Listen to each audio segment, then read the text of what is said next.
J'appelle maintenant M. Félix Molteni, premier secrétaire de la conférence, pour son discours intitulé « Le monde d'après », tout simplement parce qu'il y aura probablement un avant et un après Félix Molteni.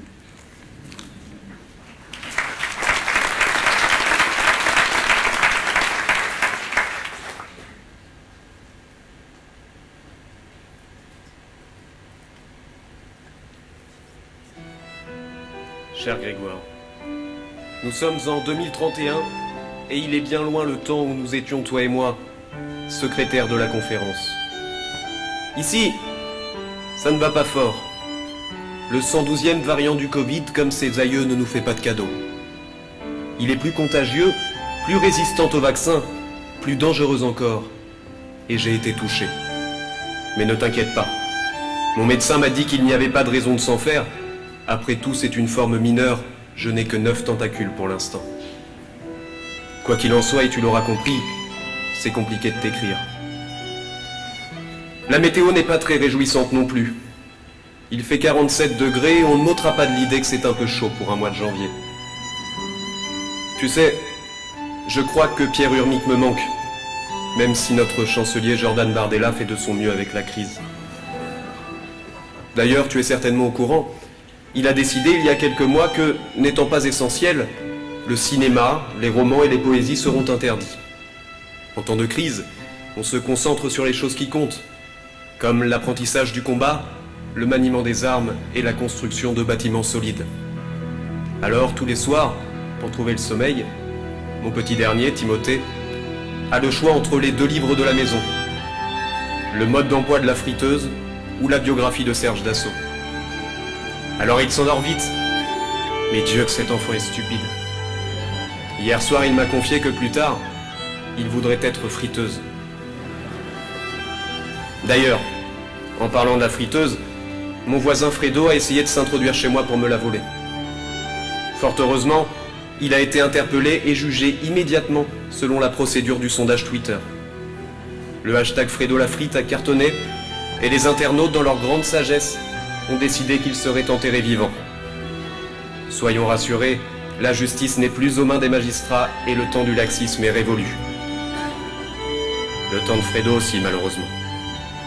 On a simplifié, on a modernisé, puis, ne t'en fais pas pour les juges, la plupart ont actionné une passerelle de la fonction publique et sont devenus cantonniers. Comme tu le sais, à notre époque, l'état d'urgence avait été proclamé. Mais il y a eu un nouveau variant et de nouveaux attentats, alors on a eu peur, et on a proclamé l'état d'extrême urgence. Sauf qu'il y a eu un nouveau variant et de nouveaux attentats, alors on a proclamé l'état de méga-urgence, puis l'état de super-méga-urgence. Et il y a quelques semaines, en Conseil des ministres, a été proclamé le régime de l'état d'ultra-urgence niveau rayon laser. Et je crois que ça y est, c'est le bon. Désormais, les CRS peuvent disperser les manifestants avec des grenades nucléaires et du napalm, et tous les agents de l'administration sont armés. Même les cantonniers. Mais enfin, malgré mon ton badin, Grégoire, sache que je suis effrayé. J'ai peur. Et de manière assez contradictoire, alors que j'ai peur de tout, j'ai peur que notre époque survive au courage. J'ai peur que notre époque et son goût du pilori survivent à l'intelligence. J'ai peur que notre époque survive à ses libertés. J'ai peur que notre époque survive à l'art, à la culture et au voyage. J'ai peur que notre époque survive à la beauté. Je te laisse, Grégoire, avec en conclusion cette question qui hante chaque jour mes pensées. Qu'avons-nous fait? Et quel monde avons-nous laissé à nos enfants et à Michel Drucker?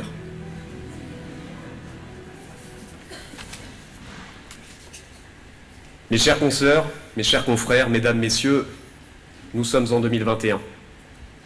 Terrorisme, épidémie, Francis Lalanne, les maux de notre époque sont nombreux et les temps sont difficiles.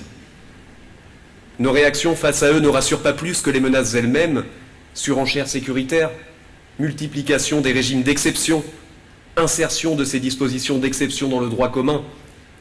Le constat est fâcheux mais implacable. Quand nous avons peur, nos libertés nous brûlent les doigts. Nous ne pouvons alors que redouter les aubes navrantes du monde d'après. Alors aux grands mots, les grands souvenirs. Les temps sont difficiles, bien sûr, mais ceux de nos ancêtres ne l'étaient pas moins, et l'heure est à mon sens à l'humilité du regard en arrière. En des temps si spéciaux, nous devons actionner notre mémoire car on ne peut se projeter sans elle, qu'il n'y a pas de perspective sans recul et qu'on ne peut espérer éviter les bégaiements de l'histoire sans la comprendre. Il y a 150 ans a eu lieu la dernière de nos révolutions. 1871, les armées françaises ont mordu la poussière et Napoléon III est capturé à Sedan. La Prusse de Bismarck a gagné la guerre, l'Alsace et la Lorraine. Sitôt l'humiliant armistice signé à Versailles, le gouvernement provisoire mené par l'Auguste Adolphe Thiers prête main forte à Bismarck pour désarmer le peuple français. Le 18 mars 1871, entrée au petit matin, à la fraîche, l'armée française tente de chaparder les canons présents dans Paris. Mais dans un remarquable élan populaire, le peuple parisien fait front ensemble et protège de leur corps ces canons financés par souscription à la sueur de l'impôt. L'armée a alors ordre de tirer sur la foule d'hommes, de femmes et d'enfants faisant barrage, mais devant tant d'âmes résistantes, les soldats reculent et lèvent la crosse de leurs fusils pour épargner la foule et fraterniser. Scène de liesse, hurrah, hurrah. Les Parisiens et le monde ne le savent pas encore, mais ce jour qui commence sera le premier de l'expérience grisante et héroïque, fugace et sanglante, que l'on appellera bientôt la Commune de Paris. Pourtant, à cet instant, les maux sont nombreux et les temps sont ceux des misérables. Le siège des Prussiens a été terrible, la ville est enfermée, et il y a dans Paris, dans ces faubourgs de Paris que le vent de l'émeute soulevait naguère si aisément, des hommes, des femmes, des enfants, qui meurent de faim ou mangent du rat. Le peuple est enfermé, donc, affamé, terrorisé, et bientôt humilié, car le gouvernement d'Adolphe Thiers ouvre les portes de Paris à ceux qui ont tué tant des leurs. Et c'est au cœur de cette crise-là, aux confins de la misère, que ces gens-là que l'on appellera un peu plus tard les communards, se sont insurgés. La révolution est inattendue, improvisée, sans guide et sans précédent. Et pourtant, ils ne prennent pas la fourche, ils ne vont pas dévaliser les étals de papier toilette, ils ne rentrent pas dans le Parlement déguisés en homme bison. Non, ils organisent des élections et préparent la révolution moderne la plus féconde de toutes celles qui ont illuminé l'histoire. Séparation de l'Église et de l'État, liberté de la presse, liberté d'association, mise en place des prémices du droit du travail, justice gratuite et accessible à tous, égalité des salaires entre les femmes et les hommes dans la fonction publique. Les communards proclament de nouveaux droits et veulent d'une liberté réelle et totale. À cet instant, la commune sombre dans le sublime et ne s'arrête pas là.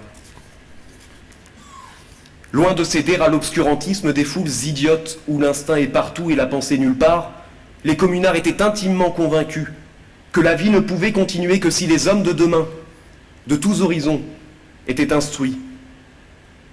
Loin de penser que le vaccin était en réalité une puce permettant au leader suprême des reptiliens de contrôler nos esprits, les communards ont mis la science, la connaissance, l'éducation au-dessus de toute chose.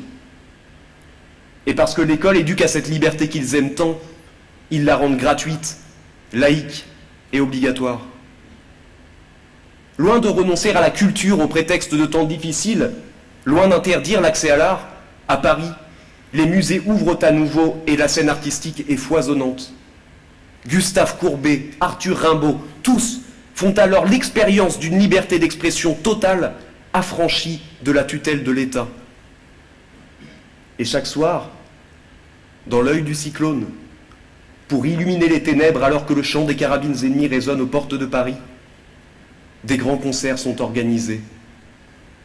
On joue des symphonies dont la liberté est une note. On joue des concertos où le sublime tutoie l'horreur qui arrive à pas feutrer. On joue de cette musique qui creuse le ciel aux côtés des balles perdues. On joue.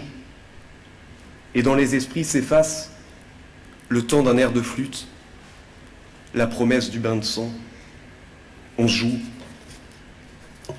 Pas parce que les communards étaient idiots, mais parce que dos au mur, ils étaient convaincus que la beauté sauverait le monde. Alors je vous l'accorde, monsieur le bâtonnier, ça ne valait peut-être pas la tournée des Zéniths de Michel Sardou en 95, mais c'était tout de même quelque chose. Le 21 mai 1871, après un somptueux concert et sous les acclamations du public, le rideau tombe sur les artistes du Jardin des Tuileries. À la même heure, à quelques kilomètres des applaudissements, l'avant-garde versaillaise rentre dans Paris. La semaine sanglante commence, et avec elle le temps des cerises. Alors, dans un fracas terrible, dans le sang et les flammes, et sans aucun applaudissement, le rideau tombe sur la Commune. Mesdames, Messieurs, elle n'a duré que 72 jours. Et pourtant, 150 ans plus tard, la Commune parle à nos temps troublés et son souvenir nous est précieux. Souvenons-nous de tout. Souvenons-nous qu'en temps de crise, au cœur de l'abîme, les communards sont allés vers la lumière plutôt que vers l'obscurité. Souvenons-nous qu'au temps des misérables, des gens de notre espèce ont préféré le souffle du progrès aux passions barbares. Mais souvenons-nous aussi des incendies, des généraux tués par la foule vengeresse lors de la prise des canons, de l'exécution des religieux par les communards lors de la semaine sanglante. N'occultons rien. Souvenons-nous du sublime et souvenons-nous de l'ombre.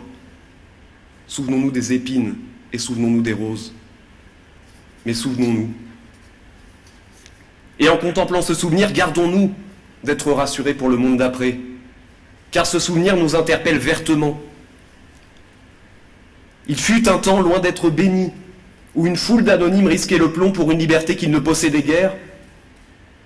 Et 150 ans plus tard, nous assistons, sans mot dire ou presque, à l'affaissement de nos libertés au prétexte d'une crise. Que pouvons-nous en déduire ?